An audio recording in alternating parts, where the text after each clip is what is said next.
everyone. I'm Juliana Correa. I am the Youth and Academic Lead here at PMI Europe. I've been with PMI since the beginning of the year, and my work is very much focused on how we develop partnerships with universities, with the academic sector more broadly, but also other types of institutions, working with young people, really considering how we can support them in furthering the development of skills in their students. So all about employability as well, getting people to learn what project management is, what that skill set includes, and how we can get more people trained and employed. So I'll hand over to Manny now. Thank you, Juliana. So hello to everyone. My name is Manny Gill, and I am the business head for UK and Ireland in PMI. So I joined PMI in July this year, and my background is in working in and around the NHS and from an engineering discipline.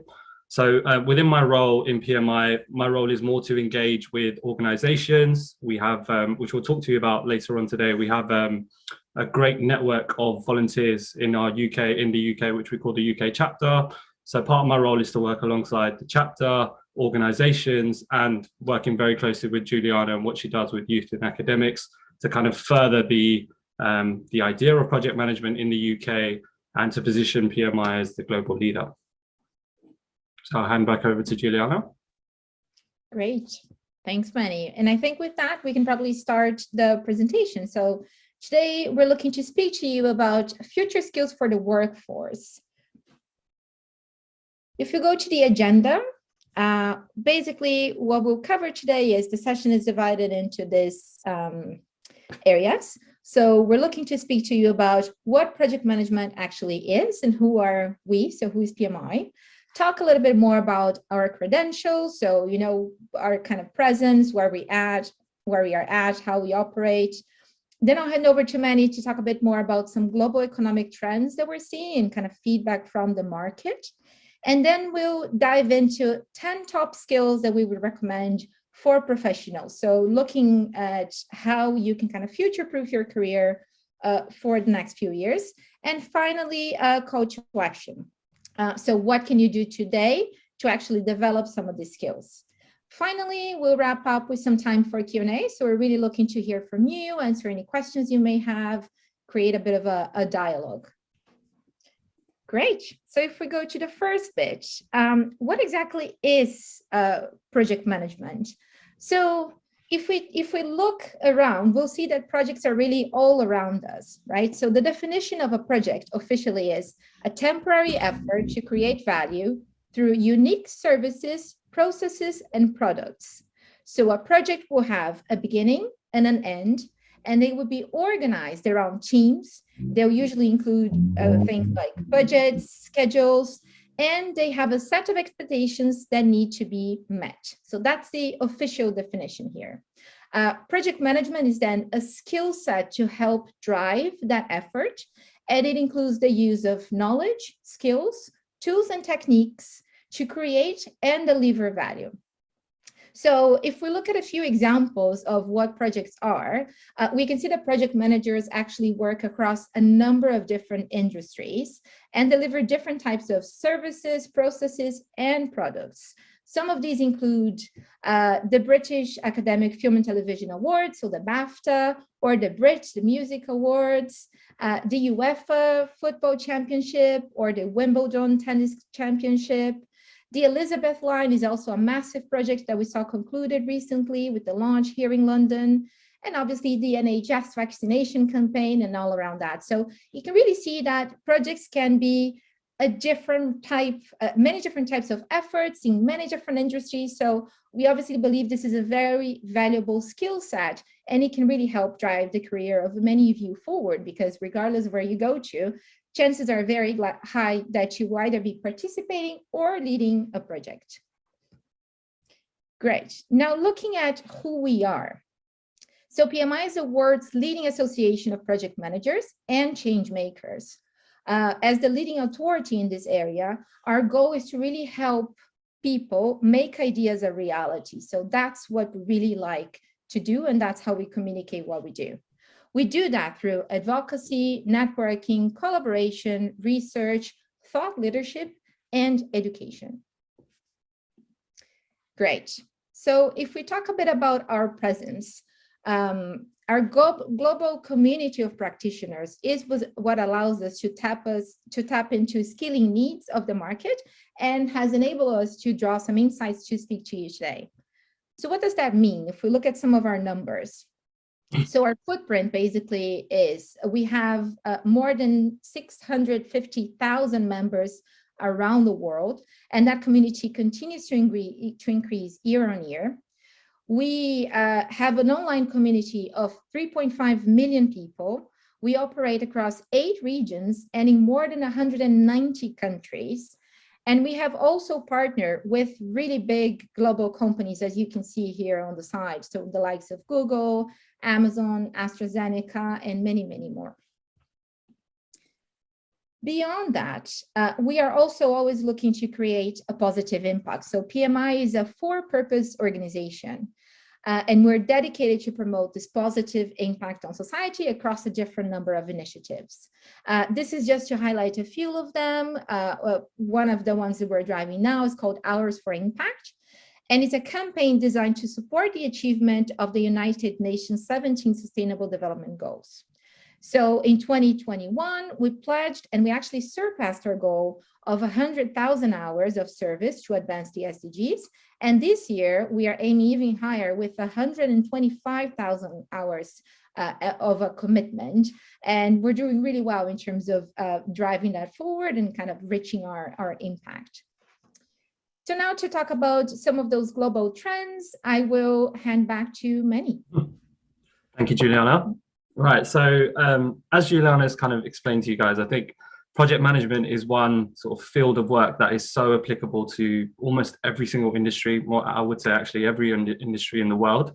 So we are grateful for the benefit to kind of see a lot of trends go on across the economy. So when we talk about these trends, it's at a project management level, but it's also at the macro general level. And that's what we're going to talk to you about today.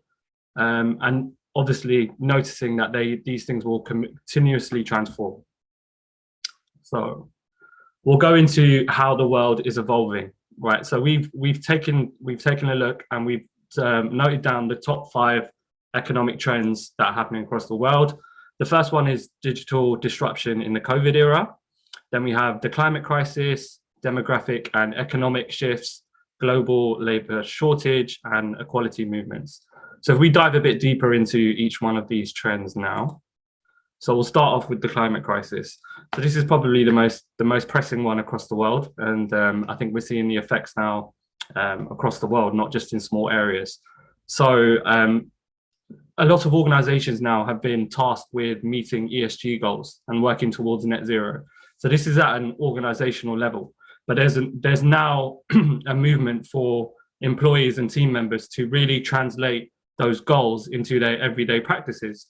So I'll give you an example. When we go to events, I've been going to events and exhibitions throughout my career, and it's only recently we used to go with lots of handouts to give to people. But now actually what we're seeing is that there is a demand for people to have things like QR codes, right? The most simplest change of instead of handing out paper, you are encouraging people to think digitally and use a QR code. And it's not just now something that's being initiated, it's something that's being demanded. It's almost turned to the point where people are looking at it like, why are you handing me a piece of paper? Where is your QR code? So this is an important shift in mindset to take forward the climate goals, but think about how you as an individual can contribute towards that. Right, so the next one is on demographic and economic shifts. So this is something we think about in terms of sort of supply chain diversity. So you would have noticed actually what happened in COVID is that we've been reliant on China as a country to kind of take a lot of our product well, is one of the biggest places that produces product. But what we've noticed now is that you need to kind of create a diversity in supply chains, right? So how do you do that? You need to work with different companies and also working in different regions. And one of the things that comes out of that is looking for people with globally recognized accreditations and globally recognized skills. So you need a common language to be able to talk to more countries as we become a more globally diverse world. And that also touches on skill-based recruitment. So traditionally, it would have been a case. I remember when I was a student and I was looking for my first role, and the first thing they would say is, "Well, what experience do you have?" Right? And sometimes it's really hard to get that initial experience. And so now there are things you can do, which we'll talk to you about later on in this presentation, about gaining skills. So it's skills-based recruitment instead of experience-based recruitment. So how can you prove your worth and prove your knowledge in more creative ways? And employers are actually now moving towards this model, which is helpful for the younger generation coming up now. The next one is the global labor shortage and equality movements. So this is talking about, again, touching on COVID, but the Great Resignation. So the Great Resignation is something I think is great because it was a point for people to really rethink what they wanted to do as an individual, where they feel they can add value into this world. Traditionally, people would sometimes resign their job as just something they have to do. But now people want more fulfillment from the job they do on a day-to-day basis. And that's caused a lot of people to leave their roles and look for organizations who are going to develop them, who align with their own individual values, and who are going to invest in their development. And that also, so in terms of impact, that's caused industries to become more diverse, more inclusive, but also pour more into their learning and development budgets. And then the final one is digital disruption in the COVID era. So the biggest impact from here is remote working, right? So that allows people to work from home, but it also allows employers to tap into talent groups in different countries across the world. So now, whereas roles you'd be only maybe, if it was a UK-based role, you would only have the UK talent pool to look at. You are now, through digitalization of your company, able to look to other areas in Europe and employ talent from these areas. So that obviously encourages more diverse teams, and we'll look into the demand for digital skills now in the next slide. So digitalization is the driving force for transformation within businesses at the moment. This is the big thing that's going on. So there's a drive now to offer better value for customers, but also a better experience. Before, customers would traditionally just look for a product. It was very transactional. You would buy your product and you would move away. But things are becoming a lot more experience-based now. Customers want to have a great customer journey, what we call a customer journey, right? So now it's the question, well, how do we know what the customers are thinking, right? And this requires digital skills of your employees. Employees need to be able to, first of all, collect the right data, engage with customers in the right way, and then also have the acumen to translate that data, sometimes using complex software, and translate that into actionable outcomes that can forward the business and move it towards a more customer-centric model. And I mean, this is happening all over the place. There's a quote towards the bottom of this slide from the CEO of Starbucks, right? And he states, we have dramatically stepped up the focus on customer insight, and we are using technology to help inform us of what customers want, what they need, and what they think of Starbucks. So getting those insights takes data, but also the ability to interpret it and present it is really important. So moving on to market insights and skills for the future. So PMI do some really great work. I'd encourage you to go and look at our website post this call and look at the research we're doing with the likes of McKinsey and other types of organizations, looking at what are the trends within industries. So one of the things we found is the foundational skills that will help citizens thrive in the future of work. They were broken down into cognitive, interpersonal, self-leadership, and digital. So cognitive, so these are things that you're talking about in terms of complex problem solving, agile thinking of the mindset, and your autonomy and your active listening. I think listening skills are really important and are sometimes overlooked. Then you have your interpersonal skills. So this is how you work in a team. Empathy is a big buzzword at the moment. So how can you relate to someone, and how can you then take that forward into changing your own perspectives? And then we have self-leadership, which is kind of about your own ambition and how you are able to display leadership in many different ways in your working life. Now, on the graph on the right-hand side, if you take a look at the top right-hand quadrant, you'll see there is a box that says important and growing. So in these are skills in the workplace at the moment that are important right now, but they're also growing towards the future. And as you can see, I've highlighted the basic cognitive skills and physical manual skills are becoming less and less important and will be less and less important in the future.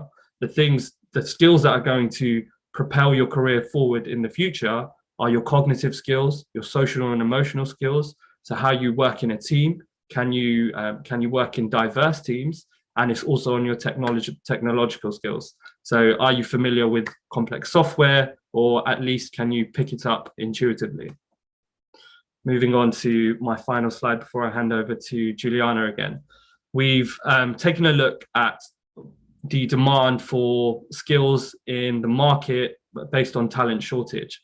So if you take a look at the diagram on the left-hand side, we're seeing that project management is becoming a more and more sort of demanded skill, but not just for your traditional project managers. These are project management skills for everyone working in the organization and how that translates into their day-to-day business. We also have interpersonal skills, empathy again, which is directly mentioned, and leadership and managing others. And then finally, if you take a look at the diagram on the right-hand side, it then just cements that talking to that is the empathy and what we call power skills. And Juliana will touch on this later on in the presentation. So that's all from me from the research side. And now we're going to talk about some top 10 skills, and I'll hand back to Juliana. Thanks, Manny. So I think the important bit about this is keep this in mind as we refer back to this top 10 skills. Obviously, this is a hard effort because there are many skills that we mentioned. There's a lot going on. We tried to prioritize what are the key ones that we think are driving, would help you out in the next few years, given these economic trends and some movements in the market. So very recently, our CEO, Pierre Lemont, published an article on the PMI blog highlighting the 10 top skills that project managers need to prioritize given these recent trends and developments. While we are recommending this for project managers, we do think that these are valuable skills that everyone should prioritize. And it would be particularly helpful for people like yourselves who could be starting off their careers or looking at their next steps. So here's what he recommends. So the first skill here, and these are not necessarily ranked in a certain order, we just kind of put them together here, but the first one is very obvious, but still very, very important. It's communication. So looking back at what Manny was saying, the emergency of ESG frameworks in businesses, prompted by, among other things, by the emerging climate crisis, have led to an increased number of stakeholders interacting and participating both internally and externally in companies. With more people around the table, which is great, it's often common that we also have to manage diverging interests. So communication is a very important skill to help create engagement and drive consensus on what needs to be achieved and how do we drive results. Added to that, some additional trends like working from home have also led to an increased reliance on how we interact with people digitally, right? So here we are on a Zoom call, you can only see half of me, so our interactions have changed a lot in the past few years. These have been accelerated by COVID as well. So what does this mean to the ways that we communicate? How we need to take these things into account, and that's why mastering a skill like communication is ever more important. Great. So the second skill is leadership. And leadership here, I think for many years, there was this idea that people are born leaders, but actually it's a skill that can be learned. And here, the article, actually, Pierre recommends that we read another blog post from a colleague of ours who is Brantley Underhill. She's the PMI Managing Director for North America. And she published this really interesting article about authentic leadership. So it's not just this vague concept of leadership, but what does it mean to actually be an authentic leader? So in a world where we're seeing more volatility, uncertainty, complexity, ambiguity, which is usually what we call the VUCA world, and along with those trends that we just highlighted, being an authentic leader means being able to really drive results while expressing your true, genuine self. So that's what authentic leadership would mean. Among other things, this means being a leader that is connected to their purpose and passion, someone who acts with consistency and is always driven by their own values. Some of the behaviors that illustrate this type of leadership include self-awareness, so somebody that knows a lot about themselves, know how they react to things, and can manage their emotions, know how they, can take the best of themselves into certain situations, but also people that operate with humility. So people that can acknowledge their mistakes. So we're not talking about leaders that are perfect and that are seen to never commit mistakes, but people that actually acknowledge their mistakes, learn from them, and use them as opportunities to improve.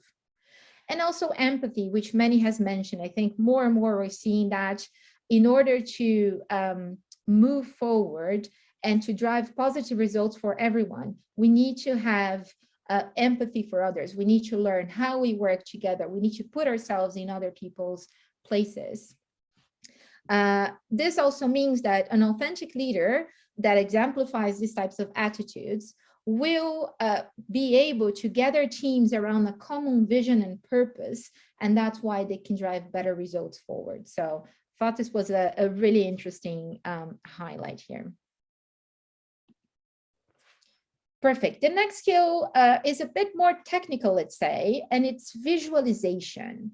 So 80% of our brain is actually dedicated to visualization, which is massive. And this is particularly important when we're talking about problem solving, for example, which again, given the trends we just highlighted and the world that we live in, the amount of people we interact, the types of problems that we're dealing with, it's more and more important. So being able to create visualization to work on these problems is very important, because you will help people to collaborate and communicate about how to move forward. So it enables us to be clear about our ideas and to prioritize and take following actions. So, and getting everybody on board. So I think that's one of the key elements here where visualization helps and strengthens the point of communication that we made earlier as well. Perfect. The next skill, risk management. So going back to that VUCA world where volatility, uncertainty, complexity, and ambiguity are all around us, risk management is a very important skill to have. So COVID has shifted the way that we approach risk in many ways, because it showed us the importance of not only assessing the risks within the efforts or the projects that we are leading, but actually considering what are hazards from outside that could potentially impact on the work that we are doing, So it brought this perspective that we need to look beyond what we are doing ourselves to understand how other things can impact on the work that we do. So going out of our immediate sphere of action. Beyond assessment, good risk management is always going to include comprehensive management and mitigation plans. So it's not only about identifying potential risks and weighing out, how impactful they will be in your effort, but also, given that, what will you do to manage any situation that comes up? And what are the mitigation plans you're putting in place to help overcome those risks should they occur? Great. So the next one, data literacy. You can see here, data powers businesses. We're always talking about data. We keep hearing how data is important in our world. We're always giving data away. We're always collecting data. So data is in basically everything that we do. You connect to things, you're giving data or you're getting data. So it's very, very important. And many made a reference to that before, that with those huge amounts of data being collected every day, we need to learn how we can combine and analyze that data. So data literacy here, in the sense of you need to understand the data that is being collected, you need to be able to organize it and be able to draw analysis from it. And on this analysis side, it's really important that we always consider what are the types of meaningful and actionable insights that can be taken from that data. So how can that be used to improve business results, to improve the results of any efforts that you have? So learning how to use data to your benefit can be a really powerful force. Great. Intellectual curiosity is the next one. So as a millennial myself, I would say I'm intuitively curious. I've always been, and I think as many of yourselves are as well. I think we grew up in a world that was constantly changing. Going back to the data point I was making, there's a lot of information we're exposed to every day, different types of data. So we grew up to be intuitively curious and to look for different data sources, look for alternative worldviews, different types of information to help shape our thinking. So I would say, even though we do believe and we grew up in this world where we do this naturally, let's say, curiosity is a skill that can be learned as well. So you can practice to actually develop that if you don't think of yourself as a naturally curious person. So in this fast changing world, I would say being constantly able to assess what you're seeing, look for other points of view, being curious, asking questions, and keeping that learning mindset in mind. So always, thinking of yourselves as lifelong learners. So everybody's in this journey, which I think is also a really helpful thing to consider. No, it's not that no one knows it all. We're all learning and we're all in this journey together. So I think that's a really important one to keep in mind. Great. Stress management. So again, looking back at what's happened in the past few years, stress management, definitely one to keep in mind. The world we live in is demanding more and more of us. And it's also demanding that we learn how to deal better with stress. COVID has been an important point in terms of marking and bringing up really meaningful conversations about mental health, well-being, what was the impact that this was happening on people, which I think are conversations that have to continue going forward and need to be, considered even more in the next few years.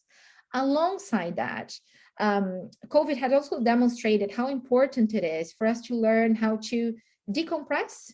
I think my personal feeling during that time was that the world felt very heavy. Everybody was closed up inside. Everybody was really afraid of what was going to happen, unsure of what was going to happen. So learning how to manage stress, I think, has been a key skill throughout this past few years, and this will continue to be the case. We've seen how this year started also with many different developments that were again unexpected.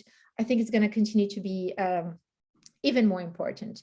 And here we have again a reference to what Brantley, our MD in North America, wrote in a previous article. So she has this really nice quote that, in this stress management perspective, it's considering not how fast you can go from 0 to 60, but how fast you can go from 60 to 0. So it's that de-acceleration type of thinking, how you can actually slow down. And you can do so by using tools and techniques such as meditation or physical workouts, or even, spending quality time with family, with friends, doing a hobby that you enjoy. And I think there are many different good ways that we can practice this and learn more of that skill going forward. Great. The next one is objectivity. So this is looping back to that idea of how do we work with very diverse groups of people, an increased number of stakeholders, given the challenges that we need to address. all of these people are going to come into the work that we're doing with very different points of view. So it's very important that we have an open mindset, and we try and we do spend time being understanding of where people are coming from. So trying to see the world from different people's points of view, being receptive to feedback, asking for further questions. All of this diligence and investigating things further will then help us to make more informed decisions and be more objective on what we want to achieve. So all of this effort is going to help shape our objectives and priorities in a more mindful way, and also considering how we can impact others by our decisions. So that objectiveness would be the output of this consideration effort that you need to do in order to be able to drive things forward. So it's all about a preparation work that needs to happen, so you can then set up really objective targets and goals to achieve what you want. Next skill, adaptability. So even before COVID, this was massively important. And again, it has only accelerated recently, right? So it's been kind of brought to the forefront of anything that we do nowadays. I think seeing how the world changes very, very fast, and understanding how volatile it is, again, going back to all of these different trends, the unexpected nature of some events, sometimes at a global scale that impact a lot of the work that we do or our lives more generally, being able to adapt quickly has then become a crucial skill. Also, it is thinking about what that means for the future. Obviously, if you're able to adapt and you're able, to assess the situation and pivot accordingly, this would potentially make your career more successful, because you will be able to adapt to different contexts, not only considering what happens in the world, but also life is also very unpredictable. No? So learning how to navigate these different moments is a very, very important point to consider. Great. And then finally, and this again links back to what Manny was saying about digitalization. We're seeing digital skills growing more and more in everything that we do. And even if you don't necessarily come from a more IT type of background, dominating some of the skills will be very important. We all work in virtual environments. Again, especially now with the growing importance of working remotely, we're all at home many times by ourselves. So learning those digital skills is very, very important. The one set of them that we want to highlight here are the low code, no code proficiency. So I don't know if you are familiar with a movement called the citizen developer movement. So citizen development is a very democratic type of movement that looks to empower people to work more effectively, giving them the ability to develop apps and software with low or no code. So you don't necessarily need to come from a coding IT background to actually develop an application. And again, looking back at the increasing amounts of data that are available across different sectors, different areas that are around everything that we do, this can be massively helpful to accelerate changes and results. So it's a very useful type of skill set to have. And it also helps things to move more efficiently, because if we look, so for example, across different companies that I've worked, I can say that, especially in the past few years, IT has always been overloaded with requests, right? So we're all looking to do our piece of work, and many of us will require data to inform our decisions. We already talked about how that is something that can help you drive better results. So we need data, and to process a lot of that data, many times we need some type of IT support, either being to, using a certain software or developing a tool that helps us in that analysis, in, the assessment, in shaping things for us, in driving those conclusions. So giving employees such as myself, the ability of actually designing the tools that I need, connecting to the data that I want, is massively helpful. And again, very democratic, because then this means that not only in companies, but also in other sectors as well, such as the social sector, looking at other spheres as well. People can be better and more strategic interactions by driving these goals and these efforts through data. So being based on, information that is out there. Great. So these were our kind of top 10 skills, the ones that our CEO recommended recently that we think are going to be very helpful for yourselves as well. To wrap up our skills conversation, so this side of things, we wanted to show you very briefly how PMI organizes some of the skills. So we've gathered insights from these global trends, from the current labor market, and from our project management practice to form a skills framework under the PMI talent triangle, which you can see here on the slide. So the triangle outlines three main categories of skills. The first one is ways of working.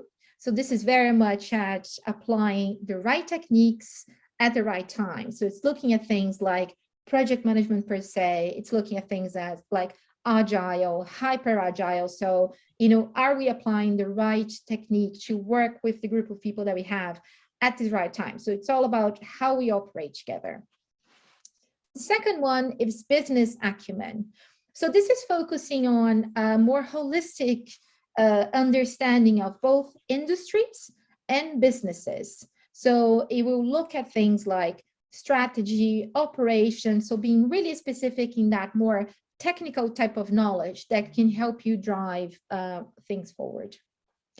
And the third, and I think the one that kind of is cross-cutting in many of the skills that we showed you today, is what we call power skills. So power skills is all about how you work with others, and that includes things like leadership, empathy, adaptability. So again, a number of the things that we mentioned to you today. And we want to say that we call them power skills, even though sometimes they're referred as soft skills in many other areas, because we really believe in the powerful nature of the skills. And we believe calling them soft doesn't necessarily capture their essence and the amount that they can do for you and how successful you can be once you master these. So these are some of the things we wanted to highlight to you today. And just to wrap up before we open for questions, we wanted to kind of give you a bit of a pointer in terms of where do you start, right? So we talked about a lot of things. So what does this mean to you and what would be a recommended place to start? So our call to action to you would be recommending one of our tools, which is called Kickoff. So Kickoff is a free resource that we offer. It's a 45-minute crash course on project management. You can access that through our website. If you scan the QR code here, you will be taken to the Kickoff page to sign up and start using it. This course includes basic knowledge on project management, but also we'll give you a number of very useful templates that you can already start using on your projects. So I would say, on that practical side of how you can apply this knowledge, it will give you the tools to do so. Also, by completing the course, you will get a badge that you can share in your network. So you can post it on LinkedIn, for example, to demonstrate this recent achievement that you've acquired. You can do both waterfall and agile. So once you click on the tool, it will guide you a bit through a questionnaire to indicate which one would be the most appropriate to you. But obviously, you can also complete both if you wish to. So this is it from us today. I think we hope this has been helpful to you. And both Manny and I are happy to take any questions now. So opening up for a bit of a conversation. Just while the students are popping some messages in the chat, and please do go ahead and do that. Or if you're feeling particularly brave, come off mute and show us your face and ask a question. Actually, John Lim has just asked, may we have the slides after the session? Excellent question. Yes, you can be sent the slides after the session. As long as you're registered for Employability Week, you'll be sent the slides on Monday is when you'll be sent them. Any other questions? I actually do have a question kind of around, I know you kind of touched on this already to an extent, but something that we've seen and kind of is something that we kind of see as a challenge at Enactus is the impact of communicating with people in person and kind of having meetings in person and that dynamic discussion that can take place. How do you think with the kind of transitions more towards things being hybrid, do you think it's possible to, through kind of hybrid working, to recapture some of the same dynamics that you get just from doing things in person? That's a really good question. And I think we're all kind of, struggle with that question a bit as we go through, because my view personally, and I'll hand over to Manny to share his as well, is that I think there will always be an element of being in the same room and being able to do things together that is very hard to capture in a digital environment, because we're all separated. There are different things going on around us. Sometimes there's construction work going on outside, somebody rings your doorbell. I think it's a different type of presence, let's say, that we have, as opposed to when we're all in the same room, we're all doing that, we're all together. That being said, while there is an element that I think is hard to capture, sometimes we have limitations, right? So especially now, people's teams are spread out across different regions. You can't always be together in the same room, or it becomes more rare that you have these opportunities. So I think using things like visualization, so using tools that will mimic some of that to a certain extent, things like mirror, putting things like posting things online and getting people to collaborate on the spot, even in a digital meeting room, I think can be very helpful. Yeah, I know exactly what you're talking about. We did a design thinking course, myself and Amy, a little while ago, and it was hosted somewhat unhelpfully. It was hosted on the west coast of America, so we had to do it kind of at 9 o'clock at night for 4 hours in the evening. But they used Mural, which was a fantastic tool to kind of like engage with and have like a really productive session, almost as if you were able to kind of look at a table and put things down and post-it notes and kind of stickers and all sorts. It was really good. We've got a question here which I'm going to slightly adapt or I think potentially ask a leading question based from it. Juliana, I know, so someone's saying they're not, don't have necessarily a lot of computing skills or using software. Are there any opportunities for people to kind of engage at PMI not through software or virtually, kind of in person? So for in-person training, right? Yeah.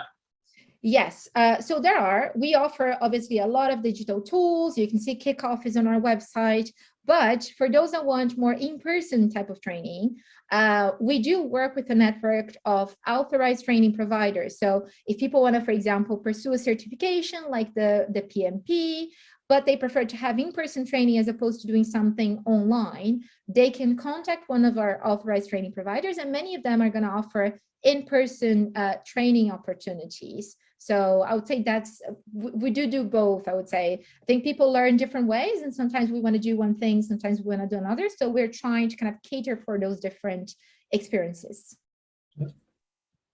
Great stuff. Kind of follows on nicely from our previous question. We've got a question about, can you tell us a little bit about some of the student or Enactus-centric opportunities available with PMI? Yeah, so we work very closely with Enactus, which is something we are super proud of. I think the work that Enactus does is amazing. These opportunities tend to focus on giving students some project management training, so establishing kind of a basic type of knowledge that you can then go and use to develop your projects, but also doing things like we're doing today. So bringing up sessions from our experts, and beyond Manny and myself, we have a great, massively, capable community of professionals across the globe that work on different topics that often come and talk to students, share their experience in many different ways. So it can be a more technical talk, it can be something on industry sectors, mentoring opportunities. So there are different ways that we engage with Enactus here in the UK. Just to add to that, I would say keep an eye out also on Enactus's social media and on email as well, because any opportunities that may be specific to your university or that are kind of being done more broadly, we will be advertising them there. So keep an eye out there, because you may find in the coming weeks or month, in fact, you definitely will find in the coming weeks or month, that there'll be opportunities posted there. Any advice for someone from the healthcare industry trying to get into med tech? Yeah, Julian, I'll take that one. Yeah. Yeah, so I actually spent around about I think 8 or 9 years in healthcare, and a lot of that was in medical devices. So my advice to you would be to look out for the larger organizations, for example, Philips, Medtronic, but take a look, go onto their careers pages. Siemens is another brilliant one.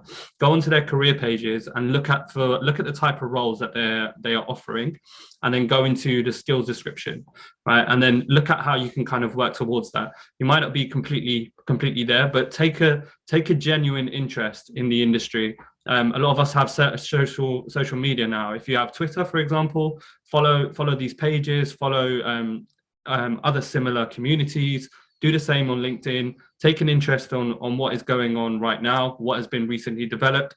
It's a very quick moving industry, so you need to kind of be at the right touch points. And when you show genuine interest, that comes across really well when you speak to employers.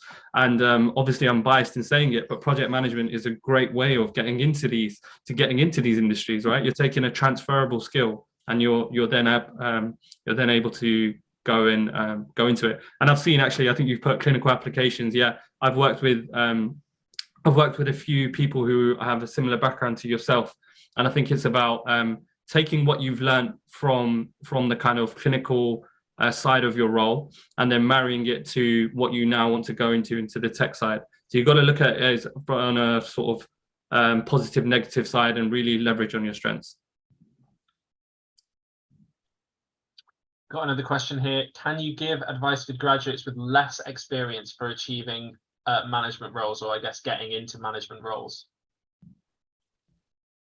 Yeah, so I think doing things like the Enactus program is a great place to start. So even if you haven't had that experience professionally before, I would say being able to demonstrate that you have led teams, had projects in other areas is massively helpful. So it's all about linking different experiences that you've had and demonstrating how you would use that in at your job situation. So what does that mean for you, and how you would apply the skills you've learned through this other initiative into those roles going forward. Yeah. And I think, being honest, I think saying, communicating what you want is also very helpful, and hopefully you will have access to these opportunities and you'll be able to do that in a professional setting as well. Yeah, absolutely. Can I just add to that, Juliana?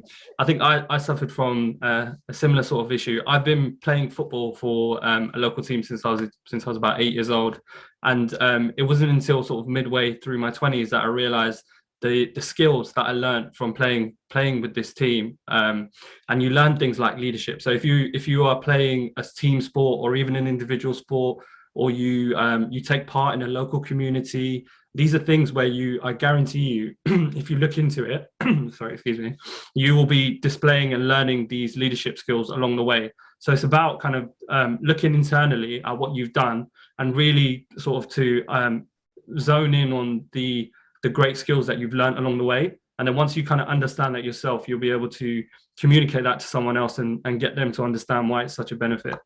That's great. I don't think I have any more questions either in the chat or been sent directly to me. Yeah, that was fantastic. Thank you so much, Manny and Juliana, for that session. Such an interesting kind of insight into the work that PMI do and the skills that are so valuable. Oh, sorry to interrupt. I've got another question just popped into the chat. If we this is kind of directed at me, actually. If we were to join Enactus this week, would you be having any other activities that involve our participation in the next weeks or months? The answer to that is a resounding yes. We're always doing stuff. We've probably got 2 or 3 events every week, I would say, whether that's project-based stuff or employability focused sessions. There's always something going on, always opportunities to take advantage of. My best bit of advice to you would be keep in touch with your Enactus team directly. So if you're not already registered, which it sounds like you're not, when you do register as an Enactus student, you get to you are put in contact with your Enactus team, and you can sign up with them and get all the opportunities that they do separate to Enactus UK, because we are the kind of parent organization of all of the smaller Enactus societies all around the country, of which there are 60. So there's a lot of stuff going on, whether it's at your university or with us. And even sometimes Enactus Global, the global organization, have opportunities as well for students who are registered as an Enactus student. Is the session recorded, and where can I find this again? Yes, the session is recorded, and it will be saved onto our Employability Week site. Those of you who've come through that way will be sent the recording automatically. So as long as you're registered and requested access to the recording, you'll be sent it when it becomes available, which is usually 24 hours after the fact. Got a couple more minutes left, so time for some questions if you guys are happy to, because they're all firing in now. Yeah. Are there any current training programs or on-the-job training offered either by PMI or Enactus UK? So I would say through our community, a lot of that work happens. So in terms of specific training programs, not necessarily, but because we partner with a lot of organizations and we highlighted some of them during the presentation today, we tend to advertise in our networks, whenever there are opportunities available. So on our website, for example, we have a job portal that people can access, so they can have a look at that. And there are other types of career tools that might be helpful as well if people are struggling with different pathways. And then in terms of job training, I think similar to what Enactus does, there are some opportunities within our community to get young people to actually learn, practice, and develop their program management skills, which will include things like leadership, so leading projects, developing and delivering an event and things like that, that you can then use to exemplify on some of the other opportunities that you can take career-wise. Just to add to that from an Enactus point of view, in terms of training over the summer and in advance of the Enactus year, if you're a Enactus project member, so if you're just getting involved in the projects and helping them in any way, you can be part of our Enactus UK project leader training, which we offer to all project members and leaders in terms of developing a project. And quite often we invite our partners to help deliver those sessions. You get experience in understanding design thinking processes, and also through our HR and recruitment training side of things. We look at sales and personal brand and all sorts of stuff. Usually they take place over the summer or just at the start of the Enactus year. But as the year goes on, there'll be all sorts of opportunities in terms of communication, presentation training, public speaking, as we move closer to the national competition and that side of things as well. So as I say, kind of like a bit of a broken record, but keep an eye out for those opportunities on our social media, email, WhatsApp, and with your team directly. Just one quick question: if you're an ex-committee member of the team, can you still be a project member? So if you're an ex-Enactus member, you can't be actively involved with the society, so you're not a registered member of that society when you've left university. However, you can be involved as an alumni mentor. So we do have an alumni mentor program for students who've left Enactus to continue to be involved with their Enactus team as a mentor to support and guide the projects, but you can't be directly involved with the project, as that's kind of the experiential learning program that we've talked about so much for the students themselves to take advantage of that. Brilliant. We just take 1 minute over time, which is absolutely fantastic. Thank you so much to all the students on the call, all the fantastic questions flying out. It's been absolutely fantastic. And thank you also to Manny and Juliana. You've been absolutely fab. Really, really pleased to have you on the call this afternoon. And what a fantastic way to end Employability Week 2022. It's been an absolute pleasure. So to everybody out there, thank you very much for watching. Have a safe journey home, and we'll see you soon, I'm sure. Take care. Goodbye. Thank you, everyone. Thank you. Bye-bye. Bye-bye. Bye.